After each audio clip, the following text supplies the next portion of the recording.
Hi, everyone. So just by way of quick introduction, my name is Gil. I'm a VC based in London. I invest in tech-driven enterprise companies across Europe and Israel. Meni is my first Nordic investment. So hi, I'll introduce myself quickly. My name is Meni.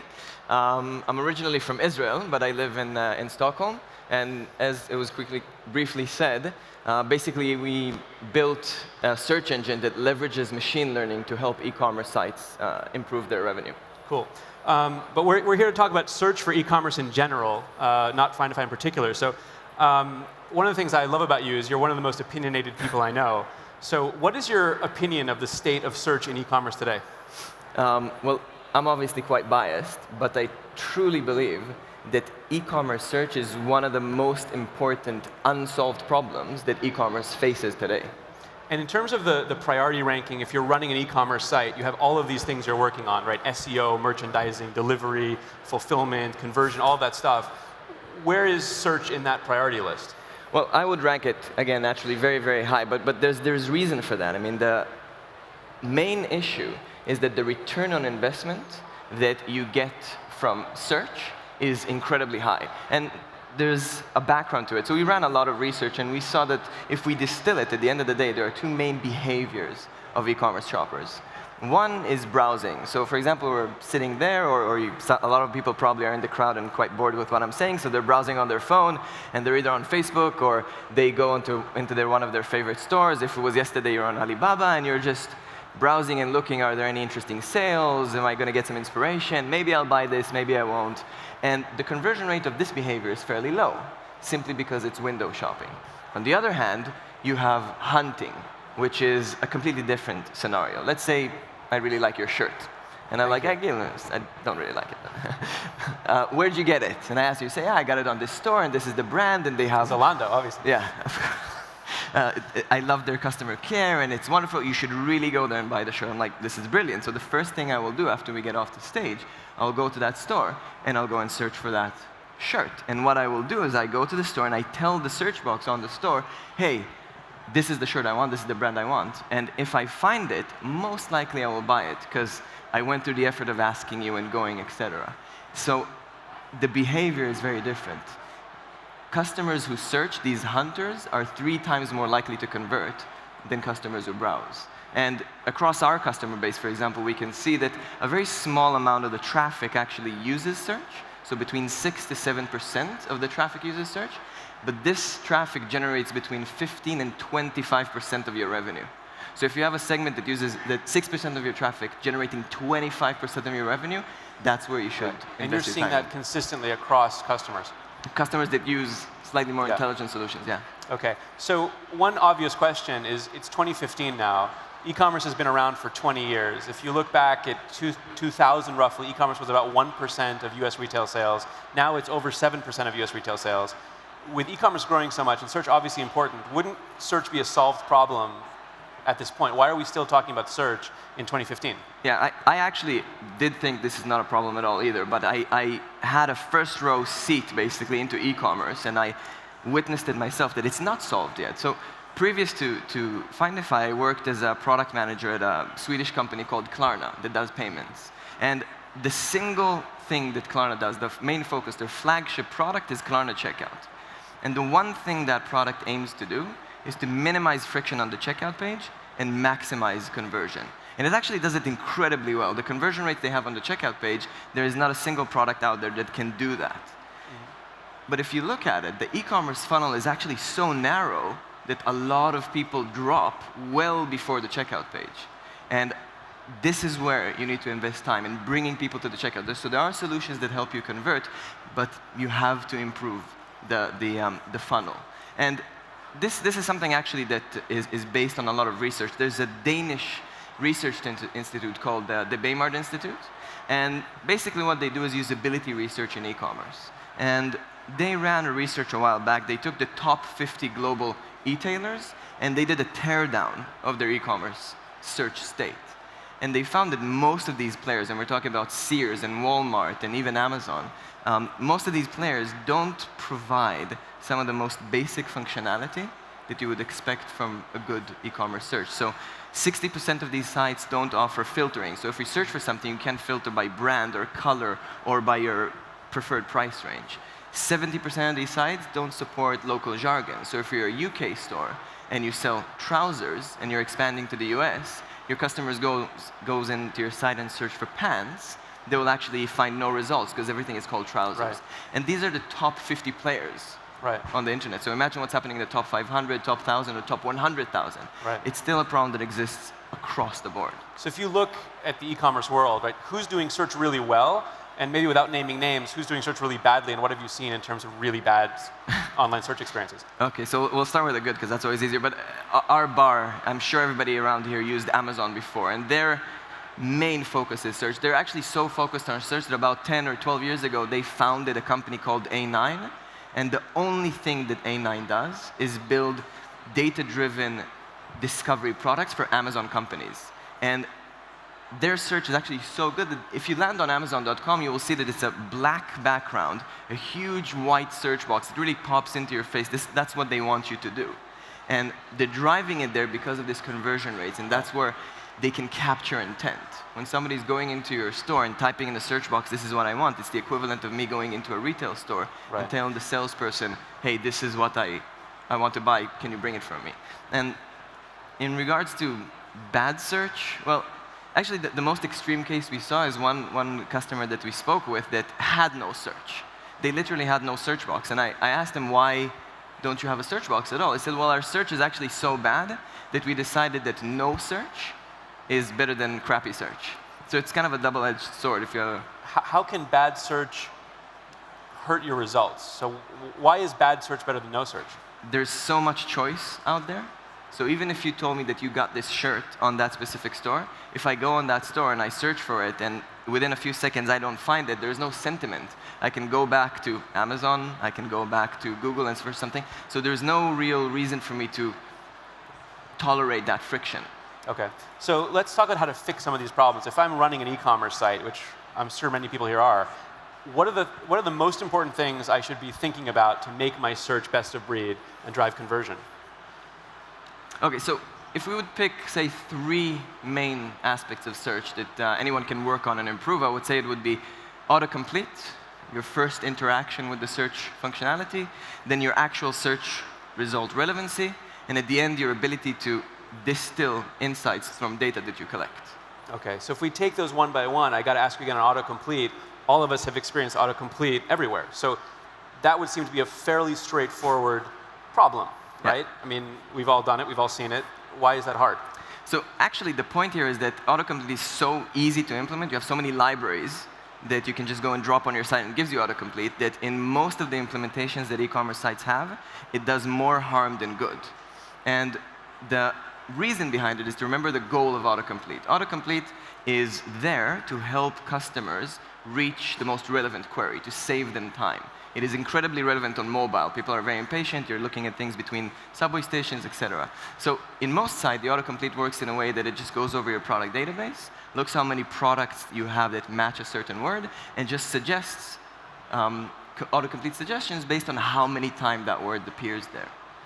If you compare that to the way, for example, that Google Suggest works, it doesn't really work in the same way. If you go to Google and you type MI, the first result you might get today would be Minecraft, because it's an awesome game and Microsoft acquired them and everybody's interested. Right. In 2 months from now or 2 weeks from now, if you type the same 2 letters, it could be Miley Cyrus, because she released another crazy video. So it really is driving customers towards what's most popular right now. And that is what you want to do with autocomplete, not just pushing products that you have a lot in stock. And in terms of relevancy, how does that play into it? So relevancy is pretty much the most important thing in e-commerce. You want to get the right results when you ask the site, hey, this is what I want. So the problem that exists is that most search engines are full text search engines. And it might be a little bit getting into like technical points, but it came from document search for when you were trying to index books and documents or web pages. And it's really good for that. When you search for the word jeans, for example, you want the document that contains the word jeans in it the most number of times, because most likely it's the most relevant document. But for e-commerce, it's completely irrelevant, because in e-commerce, it doesn't matter that somebody added a product that had the word jeans in it 15 times. You want to see the product that is most relevant right now, most trending right now. Let's say somebody wore a specific brand on the Oscars and everybody's buying it. It's Europe, so everybody wears skinny jeans, right? So you want those products to be surfaced up. So it's not full text relevancy, but it's user behavior that dictates relevancy in e-commerce. So if we take what you're saying about autocomplete and relevancy forward, it sounds like what you're talking about is the difficulty of determining customer intent, which is not written down anywhere, right? And is that what people are after? Is that what you're trying to... That's what we believe. That's what we believe in. Everybody is talking about big data and machine learning. It's very buzzed and it's very hyped. But there is a reason behind it. Because the wisdom of the masses actually makes sense. If you think about it, when a customer comes into your store, he's telling you what they want to buy. And if enough people come and tell you, hey, I want to buy, for example, Christmas is coming and I want to buy these Christmas costumes for my dog. So if they were buried somewhere down below on the 3rd or 4th page, no one would ever find them. So you start surfacing them because people are coming and telling you these are the things we're looking for. So it's a lot about hunting that intent and using it. And in terms of data and insight, what does that mean? Because everyone uses, oh yeah, we gathered insight and we gather data and we derive insight from that data. Is that something that you see e-commerce vendors using, and what does Findify do about that? Or what do you recommend people do about that? So everybody uses Google Analytics, and I think it's a really great move forward to analyzing more data because Google introduced e-commerce analytics, specifically in Google Analytics, and it's a great product, but it's still lacking in the way that it's not purely directed at e-commerce, and it's not distilled to give you e-commerce insights. For example, one of the reports that we really like is a report that shows you what are your most popular queries that are the least converting. Meaning there are people that coming into your store and are telling you, for example, I want to buy those cool black Slush t-shirts that I saw all around. But you don't really have any black Slush t-shirts. You only have the pink ones. So if this was a retail store, the sales guy on the floor would, after the 30th person, would realize, okay, people really like these black t-shirts. I should go get them and start selling them. In e-commerce, you don't have that function. You don't have that human intelligence that said enough people came, said they wanted to buy something, and left without buying anything. And these are the type of insights that you need to have from data. I see. How would you assess, for those of you that are running e-commerce stores, what's your advice in terms of doing a self-assessment? How do you know if your search is good enough? Because everyone has some kind of search, right? So when people go home, what should they be doing to figure that out? So the first thing I would do is look, again, in Google Analytics, because everybody should be using it, and look at your search conversion rate versus your browsing conversion rate. It should be at least twice as high. So if your end-to-end conversion rate is 2%, your sessions with search should be converting at least 4%. And if that is happening, then your next stage is to try and optimize the traffic to go towards that. And what kind of optimization do you think someone can achieve the difference between getting search right and getting search wrong? Or getting search, let's say, average versus getting search perfect? What kind of lift can you achieve? How much better can your performance be? So it really depends on your baseline. But if you have a fairly bad search, like similar to the ones we discussed before, no filtering, no spelling tolerance. So there's a lot of websites that you go in there. It's one of the things I hate the most, that I make a small spelling mistake, and the website tries to educate me. It tells, oh, sorry, we couldn't find anything. Try to revise your query, or try looking for other search or other keywords. I mean, it is 2015. I know how to search. You need to serve me, not the other way around. Right. So if you have this type of baseline, you can expect a significant uplift. You can see anywhere between, like I said, between 5 or 10 to 30% increase in total revenue if you have a very, very good search engine. Right. And in terms of immediate things that people can do, so one thing they can do is call Findify, right? But if they're not going to do that, when people who are running e-commerce sites, when they go home from this conference, what are the first things they should do in the next week in terms of fixing their search experience? So if the conversion rate on search is fairly high, meaning at least twice your browsing conversion, so your search engine is doing its job, and you should start focusing on driving traffic to your search. So there's a concept that is around designing for search. You want to make things simple for your consumers. For example, we had one customer that on their mobile device, which is actually, by the way, really important, more than 50% of the traffic across all our site, all our customers are mobile. So they, on their mobile site, to conduct a search, you would have to type this weird magnifying glass icon, and that would open a search box, and then you would type in the search box, and then you would search, and you get it. So there are two things. Your customers need to have this learning curve where they kind of understand, oh, the magnifying glass means search, and then they need to go through an extra step to actually search. By eliminating that step, they were able to increase the usage of the search, and by doing that, they increase their revenue. So design for search, make your search very accessible for your customers. Make them see it, and make it very easy to use. Okay. So once you've designed for search, what would be the next thing that you would advise people to do at that point? Look at your data, see what customers are looking for, how can you improve. There's a lot of opportunities to do merchandising through search. You can push some of the products that are more converting, some of the products that are more relevant, etc. Okay. Let's change gears just a little bit and talk about, for companies that are selling tooling into e-commerce, there's some sales and product challenges there. And I know you're maniacal about product, so there's a lot of entrepreneurs out there that are like you, selling tooling into e-commerce.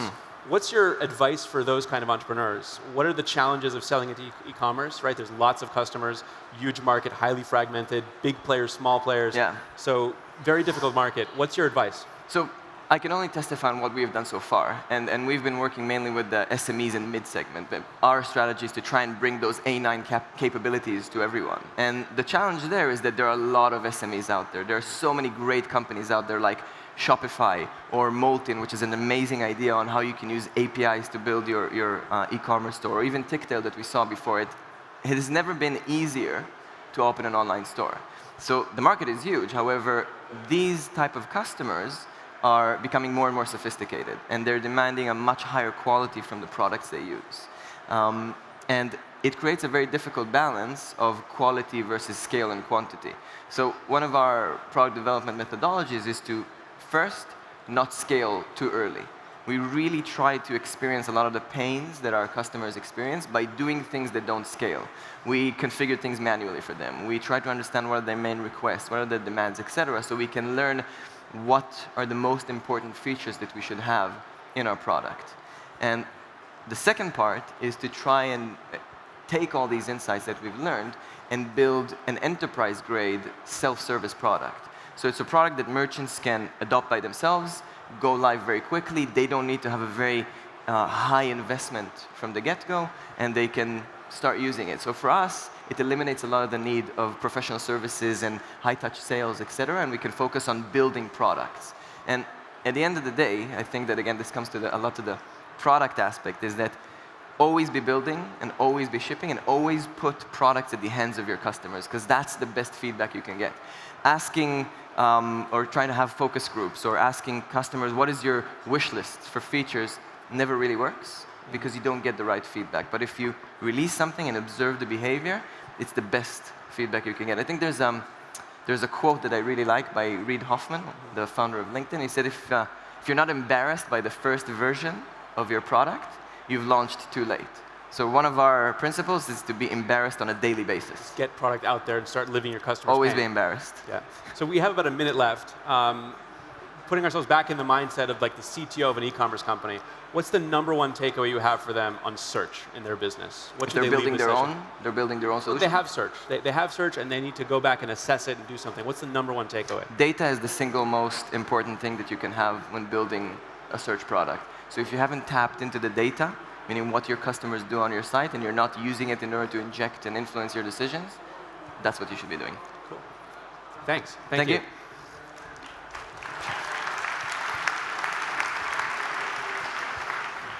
Thanks. Thank you.